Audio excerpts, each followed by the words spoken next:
ओम गणेशाय नमः। ओम नमः शिवाय। मैं निखिल ज्योतिष आचार्य आप सभी का मेरे चैनल पर पुनः स्वागत करता हूं। आशा करता हूं कि आप सभी स्वस्थ होंगे। महादेव की कृपा आप सभी पर सदैव बनी रहे। ये वीडियो मकर यानी कि कैप्रिकॉर्न के लिए अत्यंत विशेष है, क्योंकि वीडियो है 27 जनवरी से 2 फरवरी 2025 के साप्ताहिक राशिफल के बारे में। कैसा रहेगा आने वाला सप्ताह मकर के लिए। जो मेरा साप्ताहिक राशिफल होता है वो प्रमुखतः चंद्रमा और उनकी गति पर आधारित होता है। चंद्रमा एक ऐसे अति विशेष ग्रह हैं जो बहुत तेज गति से भागते हैं। 2.25 से 2.5 दिन में राशि बदल लेते हैं, तो स्वाभाविक है कि पूरा हफ्ता जो कि 7 दिन का होता है कई बार राशि बदलेंगे। चंद्रमा मन के कारक हैं, जिस भाव में जाते हैं उसको एक्टिवेट कर देते हैं, जिन ग्रहों के साथ बैठते हैं उनको एक्टिवेट कर देते हैं। इसलिए चंद्रमा की विशेषता बहुत मानी जाती है। आपकी डे टू डे एक्टिविटीज़ पर उनका प्रभाव बहुत होता है और इसलिए साप्ताहिक राशिफल की विशेषता बढ़ जाती है। किस प्रकार से आने वाले सप्ताह को समझे, प्लान आउट करें, क्या संभावितः अच्छा या क्या संभावितः बुरा हो सकता है, इसको पहचानें। इन सभी चीज़ों के लिए साप्ताहिक राशिफल अति विशेष होता है। यदि आपकी लग्न राशि या चंद्र राशि मकर है, दोनों ही गाइडेंस के लिए इस राशिफल को देख सकते हैं। जहां से आपको ज़्यादा सूट करता है, लेट करता है, वहां से इसको ऑब्जर्व कीजिए। व्यक्तिगत तौर पे मेरा मानना है कि यदि आप अपनी लग्न राशि देखेंगे तो अच्छा, इनकेस आपको नहीं पता अपनी लग्न राशि, तो अपनी चंद्र राशि से भी इसको ऑब्जर्व कर सकते हैं। शुरू करते हैं। चंद्रमा आपके 12वें घर यानी कि द्वादश भाव में बैठेंगे 27 जनवरी को। ऑलरेडी यहीं पे आ चुके होंगे और 28 जनवरी दिन के 3 तक यहीं पर रहेंगे। 12वें घर के चंद्रमा बहुत विशेष तो नहीं माने जाते। सप्तमेश है वो, तो बिजनेस में थोड़ा सा नुकसान हो सकता है और मैरिड लाइफ में भी थोड़ा सा इम्पैक्ट इसका आ सकता है। लेकिन 12वें घर के चंद्रमा वैसे भी इनसिक्योरिटीज क्रिएट करते हैं, एंग्जाइटी क्रिएट करते हैं। व्यक्ति का अपने ऊपर से विश्वास कम होता है, छोटी छोटी बातों पे चिंताएं करता है, शक करता है, पुरानी बातों को याद करता है। ये सारी चीज़ें हो सकती हैं।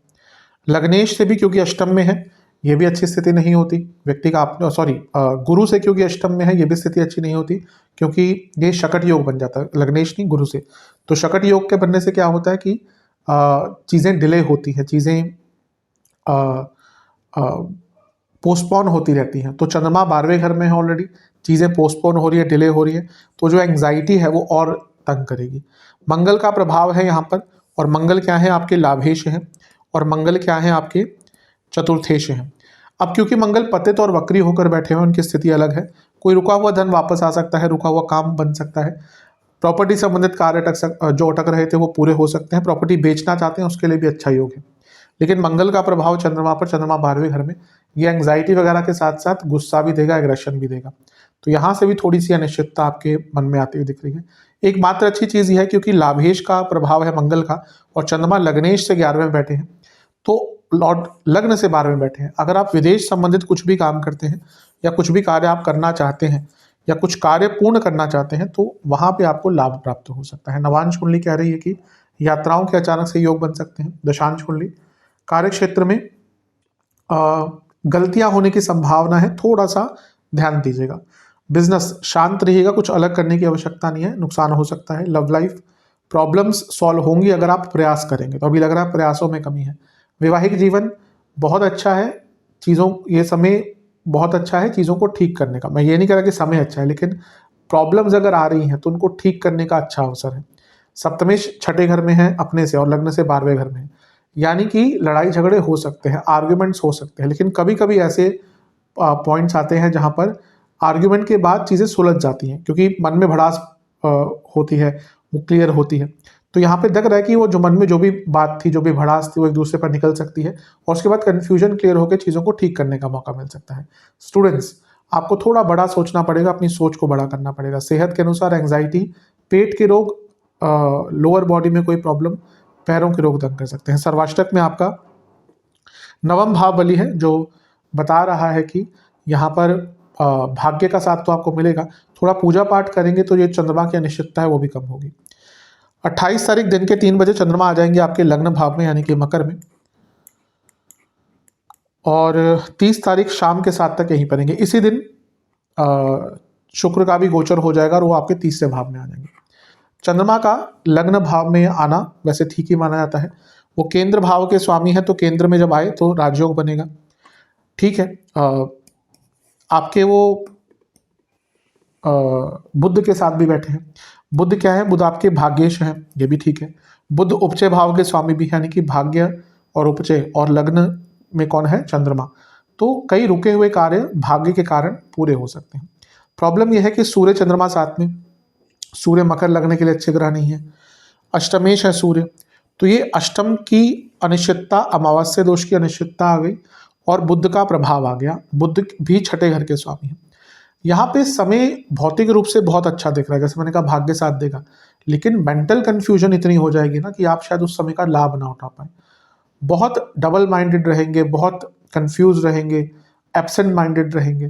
तो थोड़ा सा यहाँ पे मेडिटेशन वगैरह करेंगे ना हफ्ते के इस मध्य भाग में, तो जो भी आपके इष्ट हैं, जिनको भी आप अपना इष्ट मानते हैं, तो ये इसका एक बहुत अच्छा प्रभाव आपको देखने को मिलेगा। मेरे हिसाब से ये वो समय है जब आपको अवश्य अपने मेडिटेशन आदि पर ध्यान देना पड़ेगा। नवांश कुंडली बता रही है कि एक प्रकार से सपोर्ट की आवश्यकता है आपको, किसी ऐसे व्यक्ति से बात कीजिएगा जो आपको समझता है। दशांश कुंडली, कार्य क्षेत्र में सब कुछ ठीक है, ऐसी कोई प्रॉब्लम नहीं है, बस फोकस की कमी दिख रही है। बिजनेस, ये बिजनेस के लिए अच्छा समय हो सकता है क्योंकि 3 ग्रहों का प्रभाव सप्तम पर, तो यहाँ पर बिजनेस में कुछ अच्छा प्रभाव आपको देखने को मिल सकता है। जहाँ तक लव लाइफ की बात है, बहुत अच्छा समय है चीज़ों को सॉल्व करने का। जैसे मैंने हफ्ते के शुरुआती भाग में कहा, उसको कंटिन्यू करते हुए जो भी अनिश्चितता है दोनों के बीच में, जो भी चीज़ें कवर नहीं हो रही, जो भी चीज़ें सॉल्व नहीं हो रही, ये हफ्ते का मध्य भाग भी प्रॉब्लम सॉल्विंग का है। वैवाहिक जीवन थोड़ा सा हफ्ते के जो शुरुआती भाग में प्रॉब्लम आई थी उससे निकलते हुए दिख रहे हैं। बस कन्वर्सेशन पे, कम्युनिकेशन पे ध्यान दीजिएगा। स्टूडेंट्स, अच्छा समय, कोई अच्छी न्यूज़ आपके लिए आती हुई दिख रही है।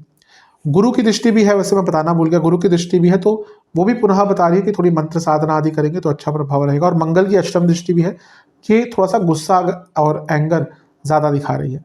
तो ये हफ्ते के मध्य भाग में अगर आपने अपने मन पर, चित्त पर कंट्रोल नहीं किया तो प्रॉब्लम हो सकती है। 30 तारीख रात के 7 बजे चंद्रमा आ जाएंगे आपके धन स्थान में, यानी कि कुंभ में, और सप्ताह के अंत तक यहीं पर रहेंगे। चंद्रमा का धन स्थान में आना एक प्रकार से अच्छा ही माना जाता है। वो आपके सप्तमेश है, तो सप्तमेश का धन स्थान में जाना बिजनेस में ग्रोथ और पति या पत्नी की इनकम भी बढ़ाता हुआ दिख रहा है। और यहाँ पर अगर हम देखें तो गुरु से केंद्र में है, तो गजकेसरी योग भी बन रहा है टेक्निकली, तो ये भी अच्छा है।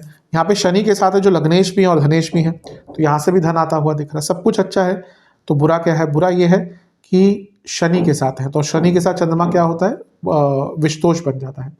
अपनी वाणी पर बहुत नियंत्रण रखिएगा, अपने विचारों पर बहुत नियंत्रण रखिएगा, क्योंकि सब कुछ ठीक चलते भी कभी कभी क्या होता है, हमारी वाणी के कारण हम प्रॉब्लम में पड़ जाते हैं। सब कुछ सही चल रहा है, हमने कुछ बोल दिया ऐसा, कोई बुरा मान गया।